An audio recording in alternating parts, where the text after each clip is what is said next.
derajat Celcius, Pak. Emas harus dibakar untuk jadi emas yang murni. Mungkin hari ini saudara berada dalam masa Tuhan sedang bakar saudara. Mungkin saudara sedang berada di masa melewati gua singa. Mungkin saudara sedang melewati masa di mana Allah seakan-akan tidak peduli sama saudara. Saya mau bilang sama saudara, jangan lalui prosesnya, tapi lalui bersama dengan Tuhan. Amin saudara. Saya masuk dalam inti khotbah saya. Apa itu padang gurun? Saya pelajari yang pertama kebenaran firman Tuhan. Di padang gurun tidak ada arah. Di padang gurun tidak ada arah. Padang gurun lautan sama. Saudara kalau di tengah-tengah laut, saudara melihat semuanya laut. Saudara kalau lihat di padang gurun, kiri kanan depan belakang padang gurun, semuanya kelihatan sama. Bukankah betul ketika Tuhan sedang proses saudara, ketika saudara sedang melewati padang gurun, we don't know where to go.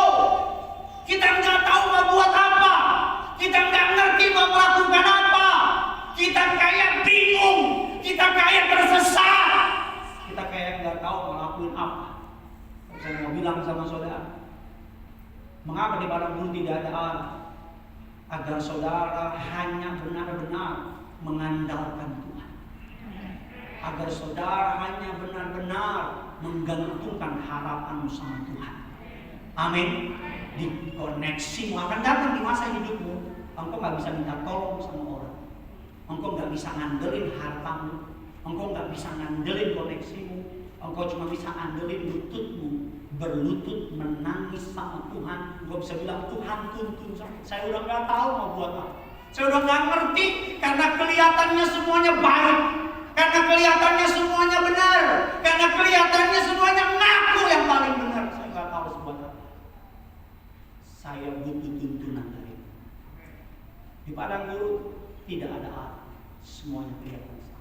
Yang kedua, kita bicara mengenai padang gurun. Tema khotbah yang saya khotbahkan hari ini bukan hanya saudara yang gak nyaman dengan, saya pun gak nyaman khotbah ini. Karena saya menentang dalam tanda kutip menolak khotbah ini 1,5 bulan. Tuhan sudah taruh di hati saya sedemikian lama. Saya selalu bilang, Tuhan, saya gak pengen khotbah ini karena jemaat udah berat masalahnya. Saya gak mau tambah lagi berat. Tuhan bilang khotbah ini.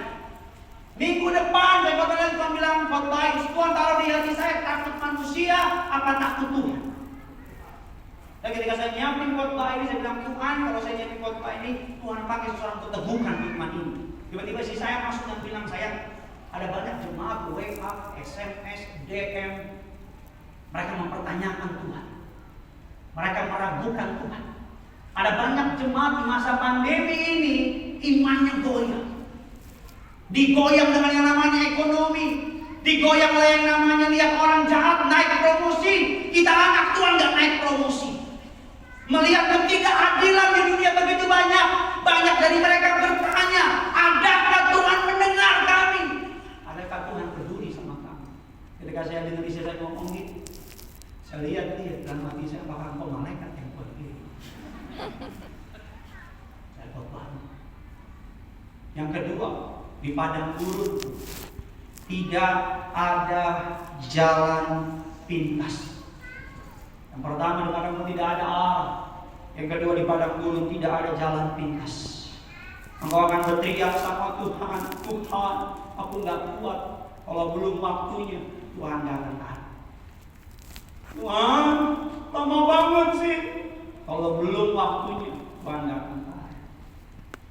Saudara tahu metamorfosis?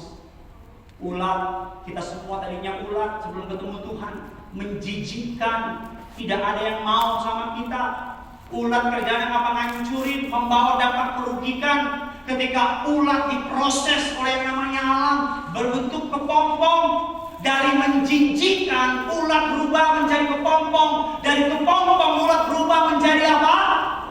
Kupu-kupu. Tadinya ketika ulat tidak ada yang mau sama kita.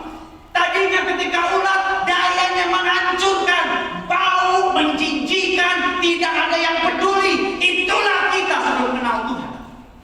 Tapi ketika kita jadi kupu-kupu, banyak orang foto kita, banyak orang mengejar kita. Tadinya ulat cuma daya menghancurkan, kupu-kupu menjadi serbuk pembuahan dari pohon, pembuahan dari bunga.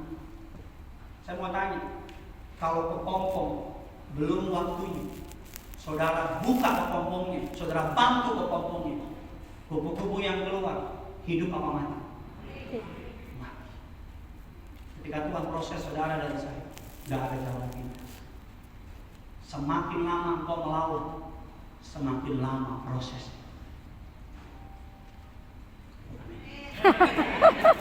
Atau gimana kita nggak ngomong? Biasanya kalau gini di mana? Bukan masalah dia diem. Lu datang ke pernikahan di Petamburan, datang.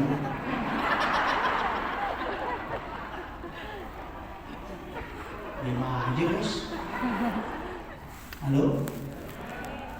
Jangan nanti sama bapak-bapak begini.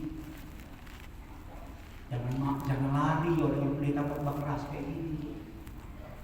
Saya apresiasi orang yang ikut Pak Arianji.